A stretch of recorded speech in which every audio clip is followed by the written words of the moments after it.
Boa tarde, queridos irmãos. A nossa casa de oração.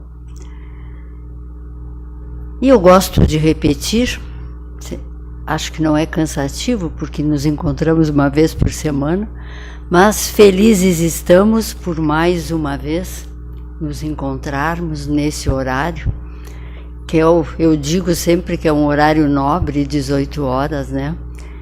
Então, dessa maneira, a gente convida a todos para que juntos fechemos os olhos suavemente e vamos assim começando a nos desprender das lides diárias e começarmos a harmonia mental nossa para ouvirmos mais uma vez na palavra da nossa querida irmã Isabel, o tema Evangelho e Espiritismo. É conhecido de todos, sabemos, mas é importante lembrarmos que é no dia a dia, que é no minuto a minuto, que podemos fazer as nossas mudanças intimamente e querendo, desejando o bem a todos, a toda esta humanidade, a todo este nosso plano Terra, porque sabemos que são muitos os mundos criados por Deus, mas estamos no plano Terra. E, portanto, temos a consciência e a felicidade de sabermos que dentro de cada um de nós está o nosso Criador e, portanto, nos dando a força para vencermos a todas as dificuldades. Muito obrigada, Senhor Deus. Muito obrigada, grande Mestre Jesus, por esta oportunidade que estamos tendo agora.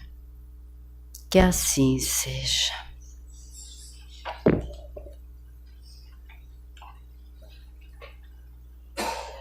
Então, boa tarde a todos, que a paz de Jesus esteja conosco. E Jesus, então, o modelo e guia, não é? Maior que a humanidade teve. Quando esteve, não é, aqui na Terra, ele trouxe a boa nova, a boa notícia, não é? Que a palavra, então, Evangelho, ela significa boa nova, boa ou feliz notícia. No início da religião cristã, não é? A expressão Evangelho era utilizada em relação às palavras e os atos de Jesus. E a gente, né, foi transmitido, não é, pelos Evangelhos, que são 4 livros que muitos de nós conhecemos, que é o Evangelho de Mateus, de Marcos, de Lucas e de João. E esses evangelhos também se dividem em 5 partes, não é? E que nos dizem aos atos comuns da vida do Cristo, aos milagres, às predições, as palavras que foram tomadas, não é, pela Igreja para fundamentar seus dogmas e aos ensinos moral. Nesses 4 livros, não é, tem todas as andanças, as passagens de Jesus. Em sua essência, o Evangelho representa, não é, o mais elevado código de conduta e ética existente na humanidade. É uma fonte de preceitos morais, seu conteúdo nos aponta o caminho da sabedoria, da paz, do progresso espiritual, norteando nossa vida e nossas aspirações. Se nós observássemos, não é, o conteúdo dos ensinamentos, não é, que Jesus nos deixou, que foi a principal, a palavra, o amor. que depois foi exposto no Evangelho, né? Se nós observássemos ali, seria suficiente para transformar, não é, nosso mundo num local de extrema prosperidade. Perguntaram a Chico Xavier: qual a importância do Evangelho de Jesus para a humanidade? Respondeu Chico: creio que a importância do Evangelho de Jesus em nossa evolução espiritual é semelhante à importância do sol na sustentação de nossa vida. Então Chico já nos diz que é como o sol. Como fica, não é, a natureza sem sol? Nada brota, nada cresce, os animais não se desenvolvem, nós não teríamos vida na Terra sem o sol. E vem Chico nos dizer como é importante a observação do Evangelho, de nós não ficarmos só na palavra, né, só nas leituras, não é? Mas sim buscarmos meditar sobre os ensinos e vermos como nós nos colocamos, como nós estamos. Todos nós somos necessitados dos ensinos de Cristo. E quando tomamos contato, não é, com as palavras, com os ensinamentos, nós percebemos o que falta em nós, o que sobra em nós, o que precisa ser mudado em nós. Só que é difícil, muitas vezes, na nossa vida moderna, a gente se deparar. Nós conhecemos o Evangelho, sabemos como é, todo mundo tem uma noção, mas a gente fica só no conhecer, só no que está nos livros. Quando se diz vamos estudar, entender, aí nós começamos a perceber naquelas frases, naqueles parágrafos, quantos ensinamentos tem, e nós nos vemos como um ser espiritual, que eu preciso desse alimento que Jesus, né, lá há séculos atrás, foi tão lindo o que ele falou, foi um revolucionário na época, que não existia fraternidade, não existia igualdade, existia só divisão entre as pessoas, ricos e poderosos, e ele vem dizer que não, eu vim acolher aqueles que precisam de auxílio, com aquela linguagem muitas vezes através de símbolos, metáforas, não tão claro que Jesus falava, pois na época que ele veio ainda o povo era muito simples, sem cultura, sem conhecimento. Por isso que muitos ensinamentos de Jesus foram levados através de histórias que chamavam a atenção daquele povo sofrido e humilde, e ele conseguia atrair eles começavam a ficar envolvidos. Depois Jesus necessitou fazer os milagres, quando ele dizia a fé faz tu te transformar, porque também era uma forma dele mostrar o poder da fé. Se Jesus tivesse vindo sem os milagres, ele não teria causado tanto impacto. E depois seus seguidores, os apóstolos, continuaram com os seus ensinamentos e continuaram a fazer milagres. Já não era mais aquele Jesus, o modelo e guia, né, o Filho de Deus mais perfeito.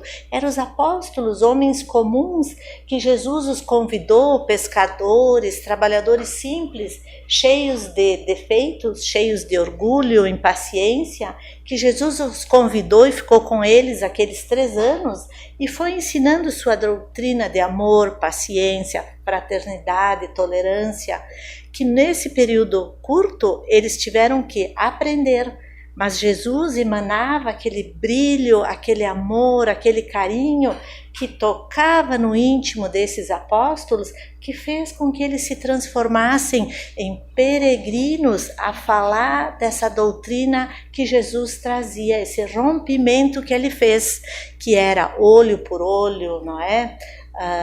Tinha a lei do talhão, era mais violência, e agora ele trazia, não, vamos tolerar, vamos perdoar, vamos amar os teus inimigos. E esse foi o Evangelho, que veio vindo por séculos e séculos. E aí, ali em 1890, Allan Kardec codificou então a doutrina dos espíritos e escreveu o Evangelho segundo o Espiritismo, que é o que nós temos aqui na nossa casa, que seguimos.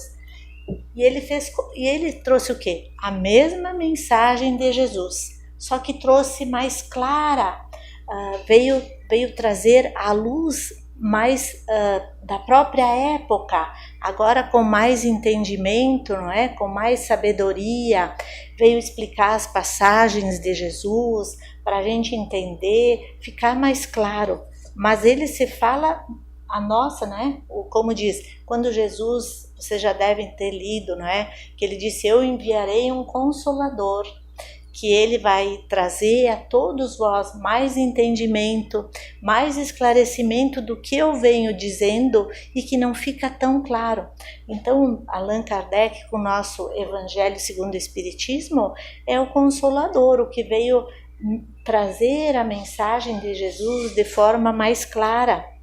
Algumas lições de Cristo, como eu falei, se apresentavam em metáforas de forma não tão clara.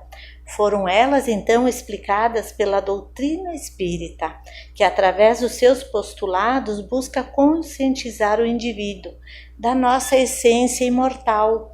Quando Jesus curava e dizia: vá e cuidado, não peques mais, para que algo pior não te aconteça, pois Jesus conseguia enxergar, né? Um espírito tão iluminado, ele via que aquela pessoa, por exemplo, nós todos devem conhecer os casos dos irmãos que tinham lepra. Jesus curava os leprosos que já tinham o corpo se deformando, e Jesus então abençoava, eles voltavam, imagina ter a pele recomposta.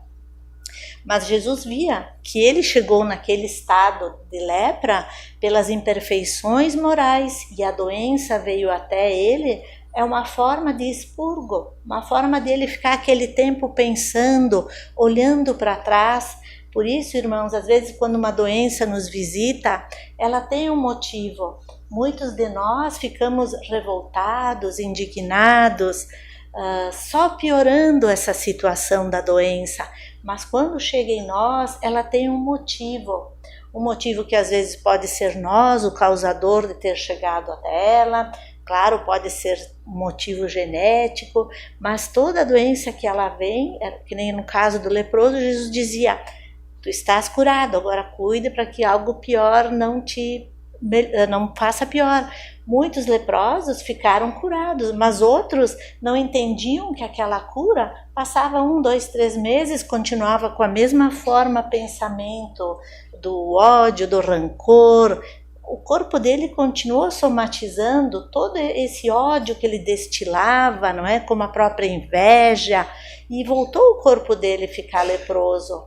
Então Jesus fazia essas curas para mostrar que a fé, quando a doença nos chega, a gente tem que ter aquela postura serena, aceitar, buscar se tratar, mas também buscar se olhar e ver por que eu cheguei até aqui nesse momento, e fazer a reflexão e trazer consigo o Evangelho de Jesus, abrir aquele livrinho, cada um que tenha seu livro, ficar lendo, entendendo, buscando compreender.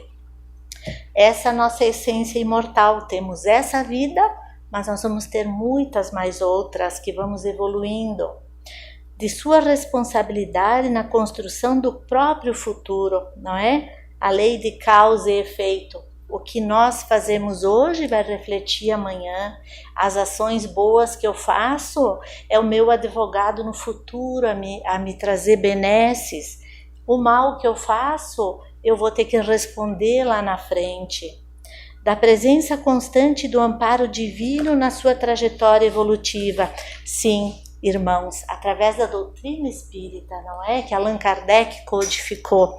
Nós sabemos que não estamos amparados. Deus, na sua infinita bondade, quando nos enviou aqui nessa encarnação, nos envia o amparo divino junto, nosso bom anjo guardião, que muitas vezes nós esquecemos de acioná-lo, não é? De buscar ele, dizer: me ampara para eu viver melhor.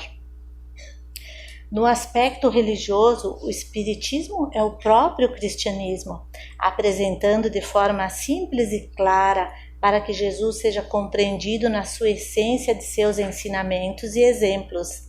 Espiritismo vem trazer Jesus de novo aos caminhos do mundo, porque, irmãos, na época da Inquisição, não é? A Igreja usou o cristianismo como perseguição às pessoas. Depois veio o iluminismo, não é? Então os pensadores afastaram a religião, era só a ciência. Esqueceram de Jesus, esqueceram do que ele tinha pregado. Aí vem Allan Kardec em 1800 com o Renascimento para buscar, não é, uma transformação e trazer Jesus de novo à humanidade. E o que o Espiritismo, não é, busca sempre nos ensinar? A fraternidade, obtivendo a união. Prega a tolerância, visando a paz. Lembra a renúncia, combatendo o egoísmo. Fala da simplicidade, para mais alto nós vivermos e convivermos com os outros. Prega a caridade, instruindo que nós podemos fazer caridade não só moral, material, mas também emocional, tolerando os conflitos, tolerando as pessoas difíceis. A missão do Espiritismo, irmãos, apresentar o conteúdo do Evangelho para crescimento e ascensão, buscando as boas aventuranças do porvir. Porém, nós todos, né, sabemos que se ficarmos às vezes visitando às vezes só os templos de oração, às vezes vindo na casa de oração e não trazermos para junto de nós os ensinamentos de Jesus, nós vamos demorar muito tempo para evoluir. Nós vamos sofrer muito. Jesus veio, explicou a sua doutrina de amor, bondade, tolerância e compreensão. Mas como nós somos difíceis às vezes de aceitarmos isso, de sermos tolerantes, compreensivos, o que vai acontecer com nós? Vamos sofrer, vai demorar para nós evoluirmos, vamos encontrar muito mais dificuldades. E isso que também nos diz que muitas vezes está nos livros, está às vezes numa palestra, mas quando o nosso dever maior é buscarmos reconhecer as dificuldades, as fraquezas que nós temos e nos transformar. Eu quero falar para vocês só mais uns minutinhos, que já estamos no final, mas tem um livro muito interessante, nós temos na biblioteca, se chama Eu Voltei. É a história do irmão Jacob, que ele conta como foi o desencarne dele. Esse irmão, então, ele era um imigrante da Tchecoslováquia, que veio para o Brasil no início do século. Ele teve prosperidade, ele entrou no movimento espírita, e no movimento espírita ele foi presidente da Fergs, ele fez muita caridade, ele construiu o centro espírita que ele atuava. Quando teve a gripe espanhola, ele abriu a mansão dele, atendeu pessoas lá. Ele criou até o Retiro dos Artistas no Rio de Janeiro, diz que foi ele que doou o espaço. Ele fez muitas bênçãos na cabeça dele. E ele dizia para os amigos, olha, então quando eu chegar ao meu desencarne, eu vou depois escrever a vocês, relatando como foi, porque eu imagino, né, que eu vou ter às vezes um tempo de estacionamento, de melhorar, ou eu vou ir para um mundo feliz. Eis que ele desencarna, irmãos.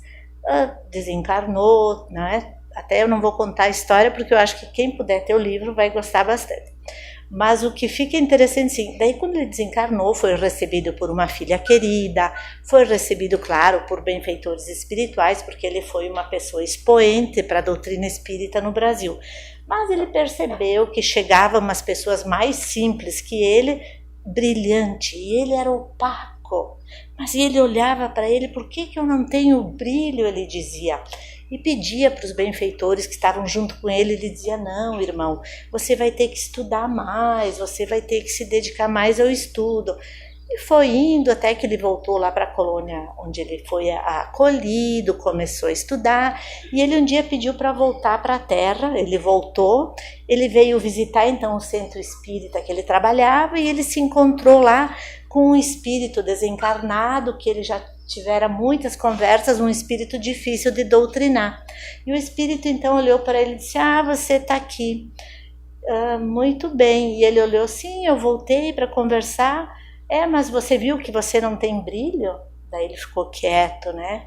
E o irmão disse, mas tu sabe, o espírito, que ele trabalhava na desobsessão para tentar ajudar. Eu seguia você no final do trabalho mediúnico e eu percebia que o que tu falava no centro espírita era uma coisa, mas tu agia bem diferente fora da casa espírita. E ele então depois foi percebendo que ele não era uma pessoa como as escrituras diziam, não é? Como o evangelho pregava, ele falava lá na frente, nas doutrinações. Mas o dia a dia dele era uma pessoa arrogante, impaciente, cheio de defeitos. Então nesse livro ele relata que ele não tinha brilho, porque faltou para ele as conquistas morais que o evangelho de Jesus ensina. Amar a Deus sobre todas as coisas e o próximo como a ti mesmo. Ele que foi um expoente da doutrina espírita, ele se achava que ia chegar lá e ia brilhar muito. Ele não tinha brilho. E aí ele teve que começar do zero, fazer a reforma íntima. Por isso, irmãos, enquanto nós estamos aqui na Terra a caminho, que nós possamos buscar, não é, trazer a mensagem de Jesus no nosso dia a dia.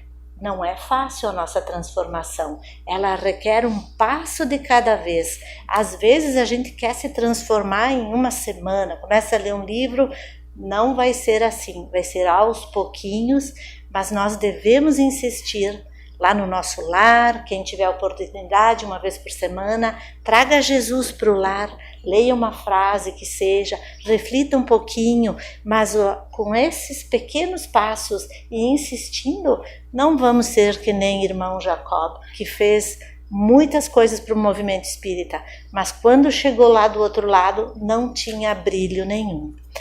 Então agradeço a presença de todos e vamos continuando com o nosso pensamento elevado.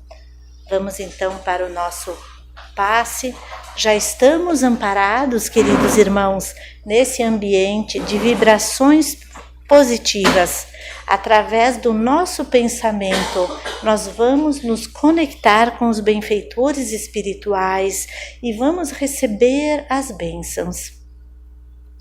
Querido Mestre Jesus, te pedimos, envolvei-nos com vibrações fortalecedoras de bom ânimo. Dai-nos força, Mestre Jesus, tu que conheces nosso íntimo, sabe de nossas fraquezas, sabe de nossos vícios. Tu sabe que quantas vezes nós fraquejamos, mas estamos hoje aqui nesta casa de oração e te pedimos, Jesus, nos fortalece para que possamos vencer a todas as fraquezas que nosso espírito ainda possui.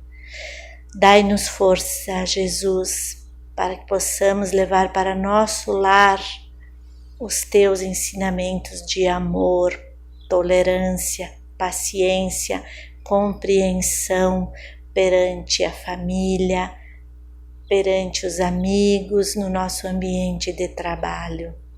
Dai-nos força, Mestre Jesus, que possamos a cada dia subir um degrau, por mais pequenininho que seja, seguindo teus ensinamentos. Pedimos também, Mestre Jesus, abençoe nossos familiares que muitas vezes temos dificuldades de conflito, pois são nossos irmãos de caminhada. Se estamos juntos, é para nosso crescimento. Te pedimos, Jesus, abençoe nosso trabalho, que é através de lá que podemos nos manter. Nos dai força para que também buscamos sempre, através do estudo e do conhecimento, evoluirmos, nos tornarmos conhecedores da nossa vida e de tudo o que fazemos aqui. Obrigada, Mestre Jesus, por este amparo, por estas bênçãos que nos envolvem, que possamos todos nós retornar aos nossos lares com estas vibrações fortalecedoras, começar uma semana de paz e continuarmos a nossa jornada contigo junto de nós, a nos mostrar o caminho do bem sempre. Que assim seja. Então agradecemos a presença de todos.